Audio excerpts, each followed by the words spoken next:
Today we'll be working in my workbook called Clearing a Pathway into the Psalms, which covers Psalms 32 to 41. Today we'll be working on Psalm 40, which is Faith, Persevering, and Trial. Now, these titles were not included in the original Psalms. People later made up these titles to go with the Psalms, to have like a title of a chapter or whatever, to give you an idea of what the Psalm says. So they weren't included in the original Psalm. 40. Let's see if I can find 40. That looks interesting. Is that 40?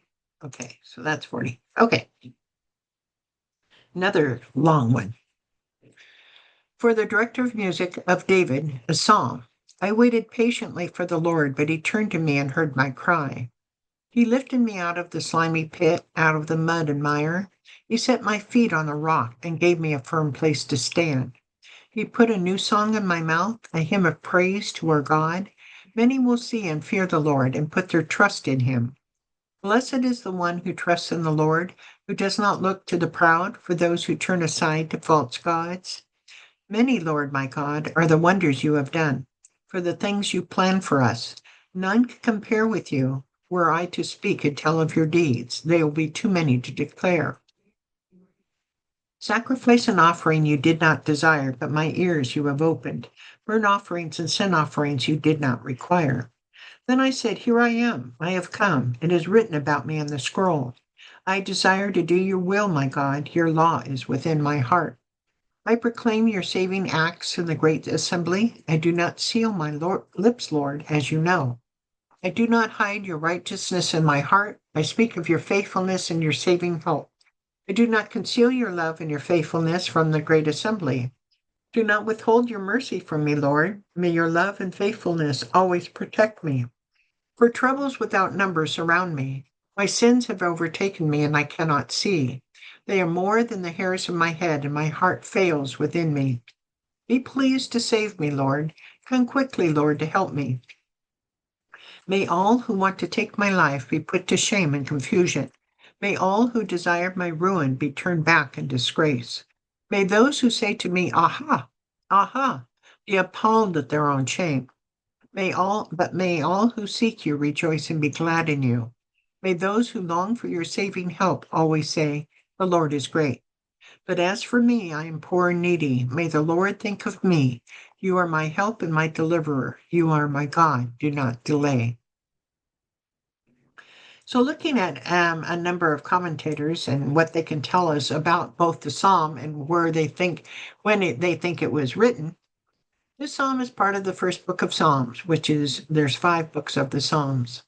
The NIV Study Bible states that Psalm 40 is the same as Psalm 38 and 39, which means it's a prayer for relief from serious illness and enemies, a confession of sin. It is part of a group of Psalms 38, 41 that are grouped together because they're united by common themes of confession, repentance, physical and emotional distress from sin and enemies, and ultimate hope and trust in God's deliverance. According to Jameson, Fawcett, and Brown, Psalm 40 is both a praise for God's mercies to individuals as well as prophetical psalm. According to James Vernon McGee, Psalm 40 is a messianic psalm predicting the crucifixion of Christ. Historically, since David doesn't specifically tell us when it was written, Bible scholars can disagree. For Psalm 40, the Blue Letter Bible believes this psalm was written near the end of David's life, around 1 Chronicles 28:21. The Nelson Chronological Bible has it written after David does the census of Israel and Judah without God's approval, after 1 Chronicles 21. In the subheading, David writes, For the director of music. From this we know that David wrote the psalm to the choir master, director of music, which is interchangeable with the chief musician. In David's time, this would either be Asaph, Jeduthun, or Heman. Asaph was a prominent Levite, a worship leader, and a magician in the court. He composed or co-authored several psalms. Jeduthun, also known as Ethan, was also a prominent Levite and magician. Heman, the Ezrahite, was a Levite, seer, songwriter, and magician. He also wrote a psalm. All these were at one time considered the choir master or chief musician. The subheading also has of David. Although the word that translates as of could mean about and not by, this could mean that someone else wrote it about David or like him in style rather than him writing it. However, all Bible scholars seem to agree that David wrote this one. Psalm 40 can be divided into two main sections and several subsections. The first main section is Thanksgiving and Confidence, verses 1 through 10. The first subsection is God Saves David, verses 1 through 3. Subsection 2 is Blessed is the one who trusts in God, verses 4 through 6. Subsection 3, The Law and the Great Assembly, verses 7 through 10. The second main section is Lament and Supplication, verses 11 through 17. This is divided in two subsections. Subsection 1 is Have Mercy on Me, Lord, verses 11 and 13. The second subsection is Take Care of My Enemies, Lord, verses 14 through 17. Let me move this over. The first main section, Thanksgiving and Confidence, verses 1 through 10. First subsection, God Saves David, verses 1 through 3. In the prior Psalms, we have David crying out for help. Here, at least in this section, he has received help. Most of the verses in this section are in past tense. There's one phrase that's in future tense. What is it?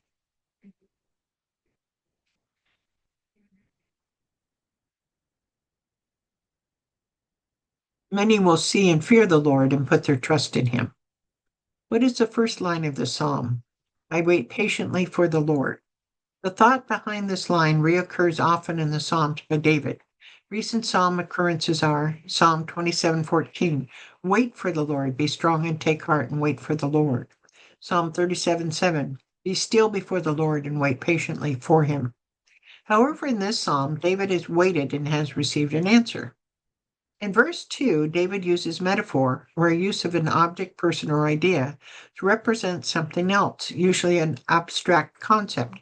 What is the first use of metaphor in the verse? Verse 2. He lifted me out of the slimy pit of.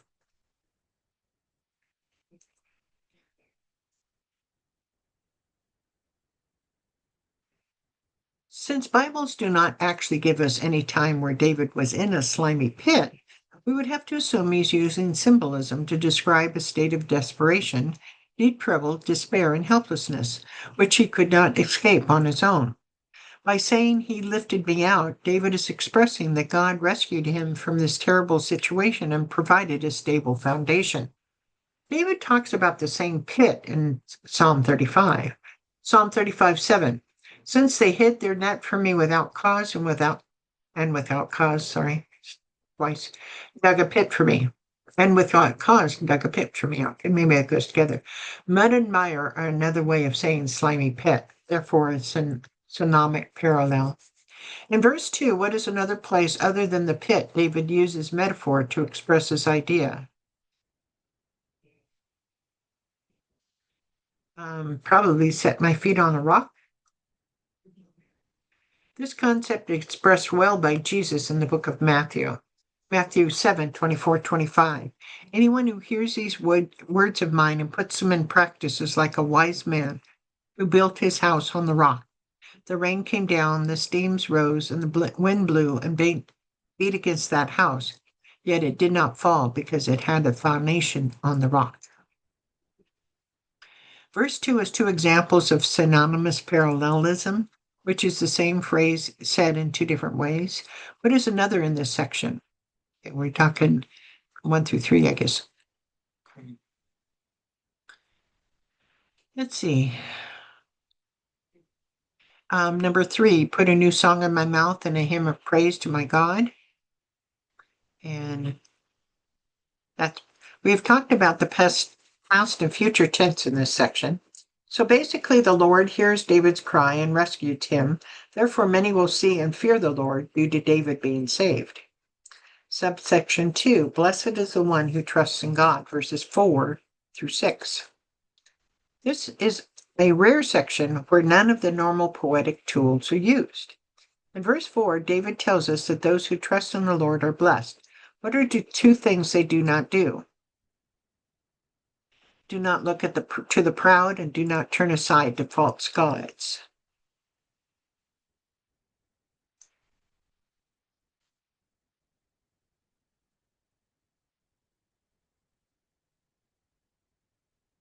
In verse 5, David tells us of two things about God. What are they?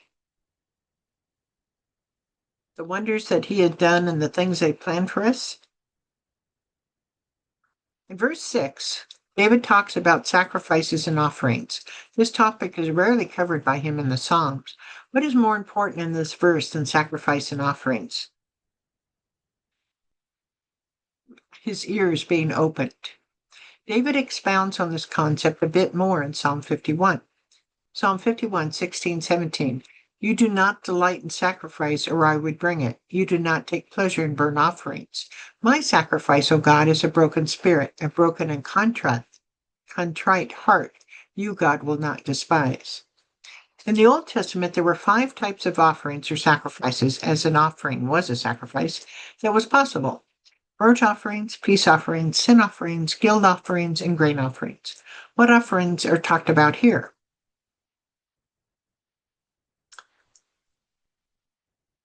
Burnt offerings and sin offerings.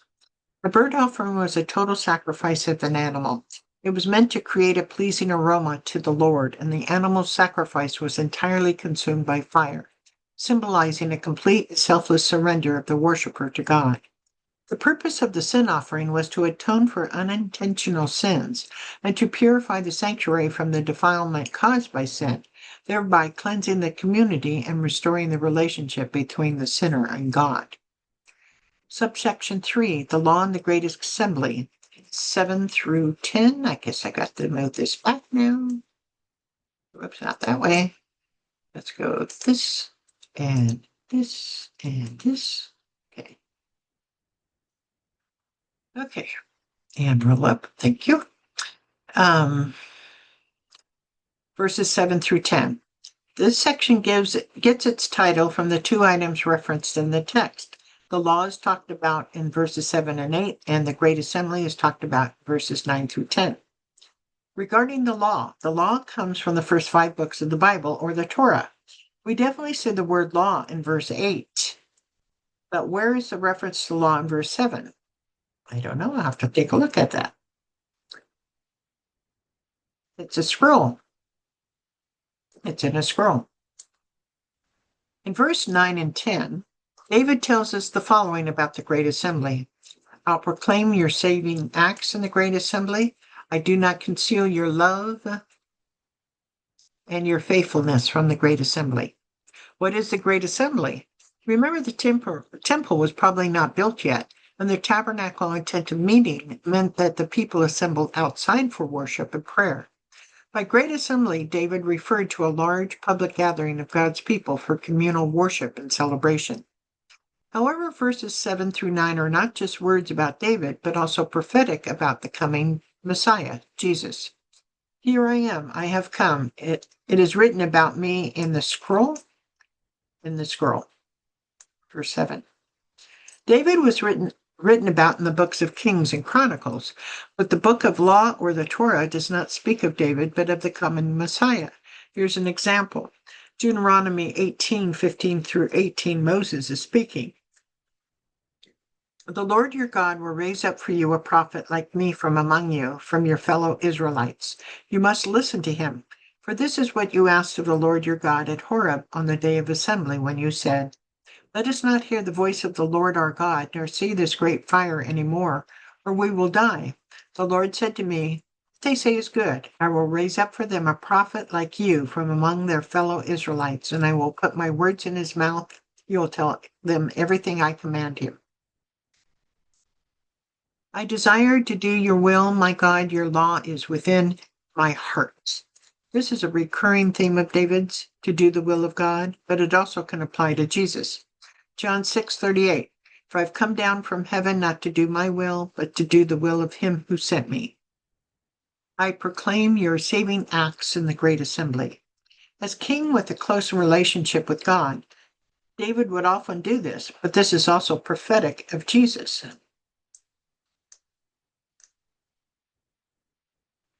Luke 4:16-21. He, Jesus, went to Nazareth where he had been brought up. And on the Sabbath day he went into the synagogue as was his custom. He stood up to read, and the scroll of the prophet Isaiah was handed to him. Unrolling it, he found the place where it was written, "The Spirit of the Lord is on me, because he has anointed me to proclaim good news to the poor. He has sent me to proclaim freedom for the prisoners and recovery of the sight for the blind, to set the oppressed free, proclaim the year of the Lord's favor." Then he rolled up the scroll and gave it back to the attendant and sat down. The eyes of everyone in the synagogue were fastened on him, and he began to saying to them, "Today this scripture is fulfilled in your hearing." Verse 10 extends the thought of verse 9 by using repetition or synonymous parallels.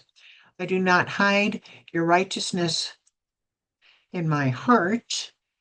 However, I do have your law within my heart.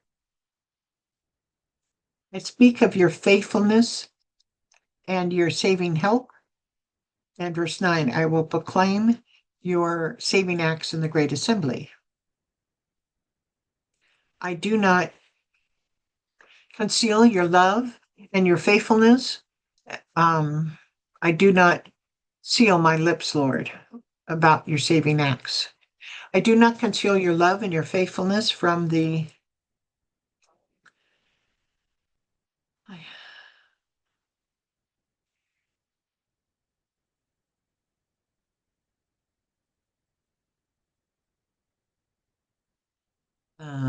I do not conceal your love and faithfulness from the great assembly. And verse 9, I do not seal my lips, Lord, about your saving acts. I do not conceal your love and faithfulness from the great assembly. And verse 9, I will proclaim your saving acts in the great assembly. The second main section is lament and supplications, verses 11 through 17. This would seem that this section should have been before the first section. After all, didn't David say that the Lord saved him? But that is not how it's written. Perhaps it's a new situation after the last one.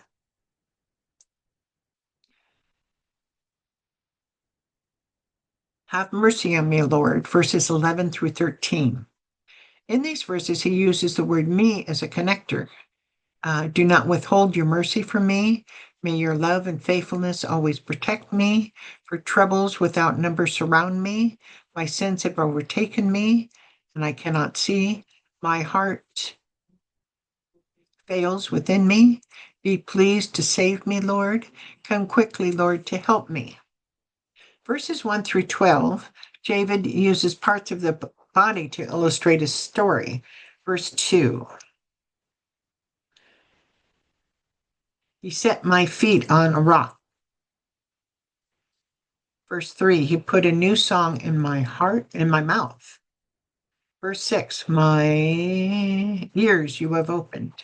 Verse 8, your law is within my heart. Verse 9, I do not seal my lips, Lord. 10, I do not hide your righteousness in my heart. 12, they are more than hairs on my head. And my heart fails within me. In verses 1 through 12, David also uses the 5 senses to express his story. Verse 1, he turned to me and heard my cry. Verse 3, many will see and fear the Lord. Verse 4, blessed is the one who does not look to the proud. 5, were